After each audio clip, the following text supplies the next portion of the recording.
Hello class, today I am going to teach about the subject economics class 11 chapter 2nd and it part 6. In this video we will discuss about the topic debate over subsidies.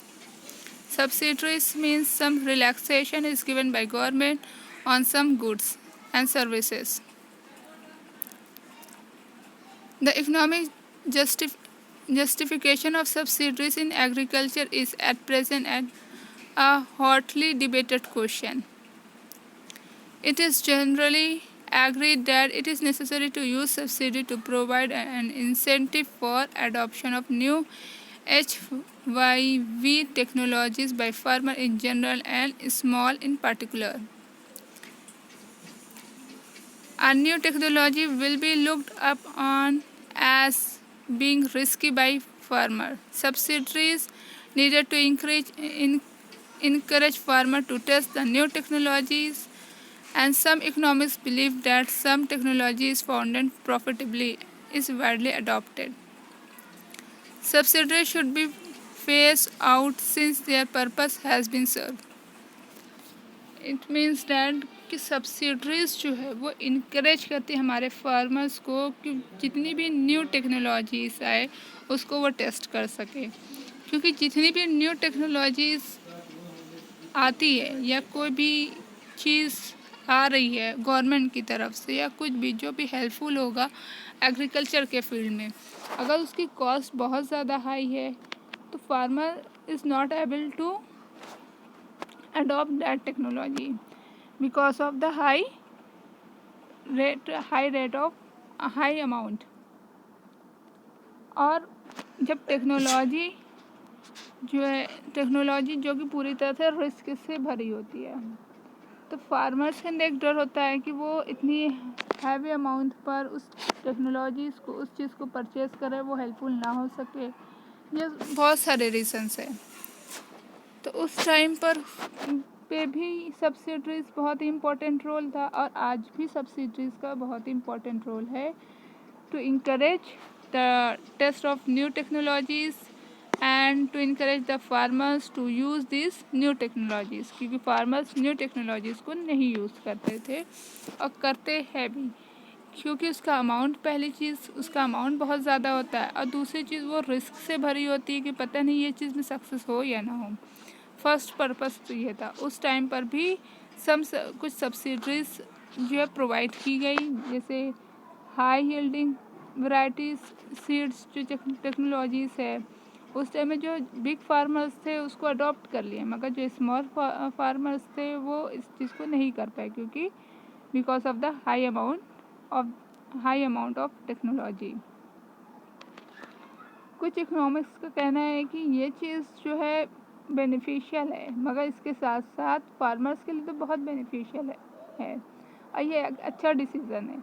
But कुछ ऐसे लोग हैं जो इसका misuse भी कर रहे हैं, जैसे कि फर्टिलाइज़र इंडस्ट्रीज़ हैं या कोई भी बड़े फार्मर्स हैं जो कि हैं इस लायक कि वो इसको परचेज़ कर ले, वो भी सब्सिडीज़ का फ़ायदा उठा रहे हैं.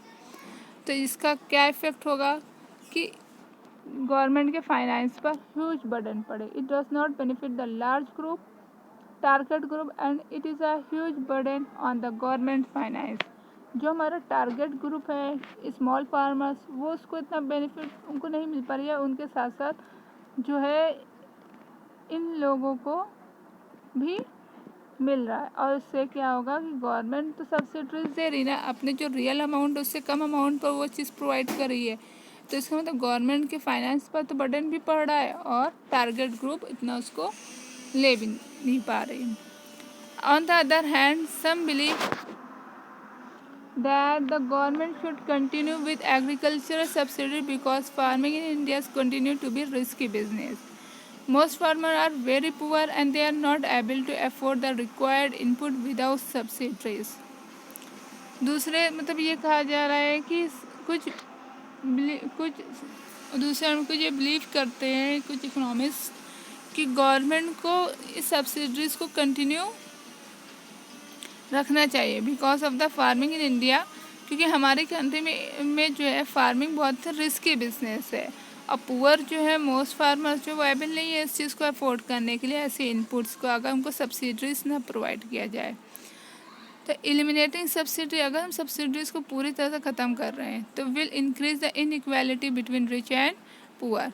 तो पुअर और रिच फार्मर्स के बीच में जो इनइक्वालिटीज़ वो डेवलप हो जाएगी, और जिससे जो मेरा मेन गोल है 5 ईयर प्लान्स का इक्विटी, उसको एक वायलेंट होगा, उसका एक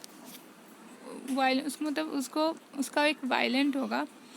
These experts argue that subsidies are largely benefit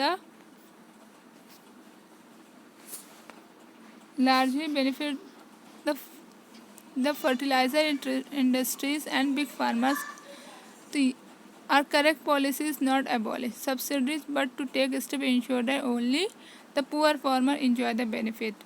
तो हमें अपनी पॉलिसी को इम्प्रूव करना चाहिए, ना कि हमें सब्सिडी जो गवर्नमेंट दे रही है कि हमारे गवर्नमेंट के फाइनेंस पर बहुत ज़्यादा बर्डन पड़ रहा है और जो टारगेट ग्रुप है उसको फ़ायदा नहीं पहुंच पा रहा है। तो हमको कुछ लोगों का ये था कि सब्सिडीज़ हटा दिया जाए, मगर सब्सिडीज़ हटाना नहीं बल्कि अपनी पॉलिसी में हमको इम्प्रूव करना है, जिससे कि जो टारगेट ग्रुप है, जो पुअर फार्मर्स है, वही इसको एंजॉय कर सके, वही उसको प्रॉफिट ले सके इस सब्सिडीज़ का। और जो सब्सिडी इंडस्ट्रीज़ है या बिग फार्मर्स है ये ना कर पाए। हमें ऐसी पॉलिसी बनाना है कि इससे हमारा टारगेट ग्रुप प्रॉफिट ले पाए और ये लोग अदर्स लोग जो है वो ना ले पाए। तो हमें सब्सिडीज़ को एलिमिनेट नहीं करना है और प्रमोट करना है, उसको इनकरेज करना है फार्मर्स को कि वो यूज़ करें न्यू टेक्नोलॉजीज़ को। इसी पर ही डिबेट हुआ सब्सिडीज़। देन by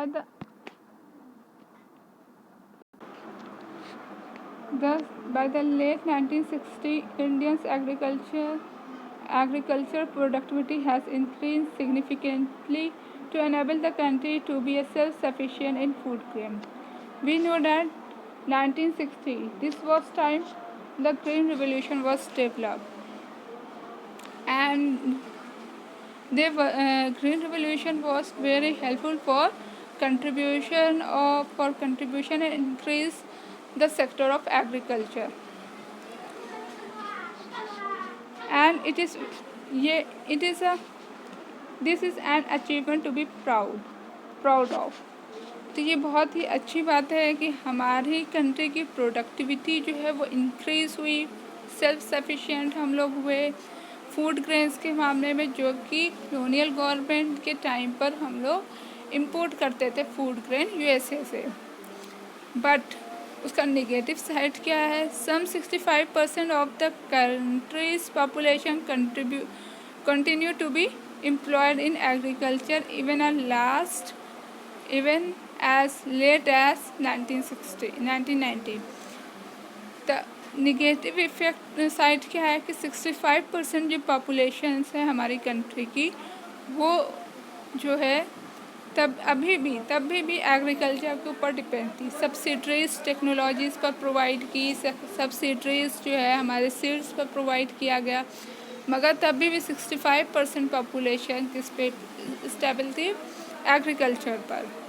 और हमारी कंट्री की जो जीडीपी थी 1950 से 1990 तक वो थोड़ा चेंज हुई। चेंज कैसे हुई कि पहले पर्सन्स जो थे 67.5 समथिंग जो है एग्रीकल्चर्स के ऊपर थे थोड़ा, फिर वो जा कर के 1990 तक 64.5 हो गए। इससे कि लोग जो है कुछ लोग इंडस्ट्रियल सेक्टर की तरफ चले गए जब उनको टेक्नोलॉजीज़ पर अदर चीज़ों पर सब्सिडीज प्रोवाइड मिलने लगी। तो I hope you can understand very well subsidies play a very important role nowadays, and it also are important for during that time. And the second point is price as a signal. We know that price is everything. Price determine what and how much these quantities is available in our country. When price is high, then we know that the quantity of that commodity was low and scarcity of quantity. जब भी किसी भी चीज़ की quantity कम होती है तो उसकी value जो होती है वो बढ़ जाती है।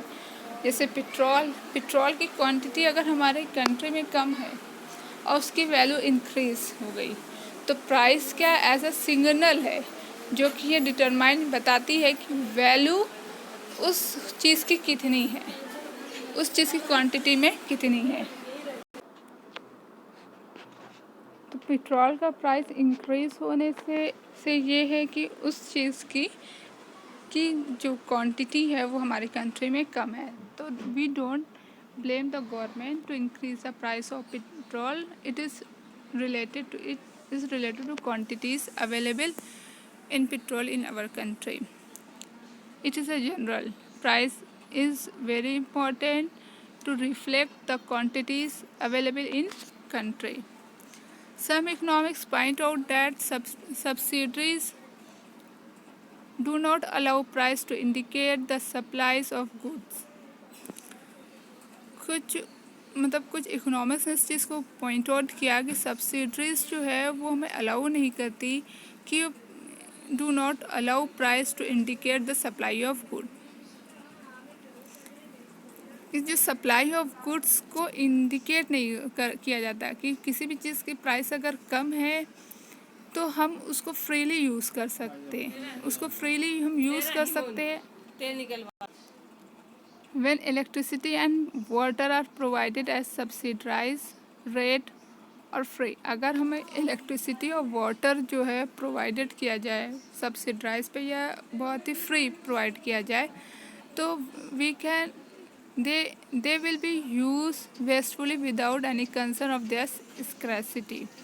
हम वो चीज़ भले ही कितनी भी लिमिटेड हो हम इसको वेस्टफुल आराम से कर सकते हैं, उसको वेस्टली यूज़ कर सकते हैं। क्यों? क्योंकि वो चीज़ हमको बहुत ही लेस प्राइस पर मिल रही है। कोई भी चीज़ होती है अगर वो लेस प्राइस पर अवेलेबल है तो उसको लोग इजीली उसको यूज़ करते हैं भले ही उसकी क्वांटिटी कितनी क्यों ना कम हो।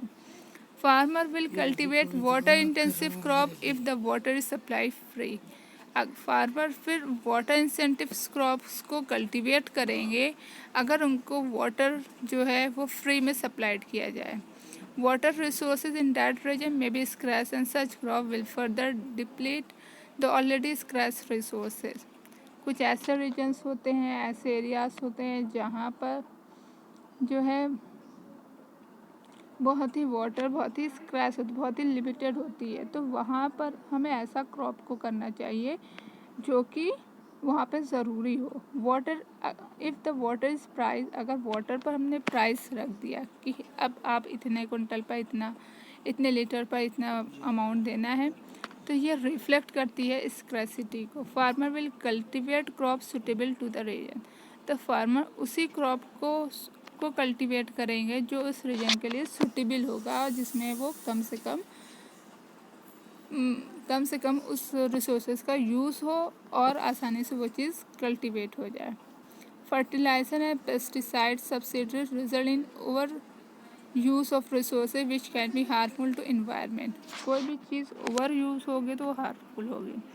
Subsidies provide incentive of wasteful use of resources. Subsidies जो भी हमें फ्री हो, लेस रेट हो, वो हमें क्या प्रोवाइड कर रहा है? Incentive for useful wasteful use of resources. Think about subsidies in terms of intensive and ask yourself whether it is wise for the economic viewpoint is provided free electricity to farmer.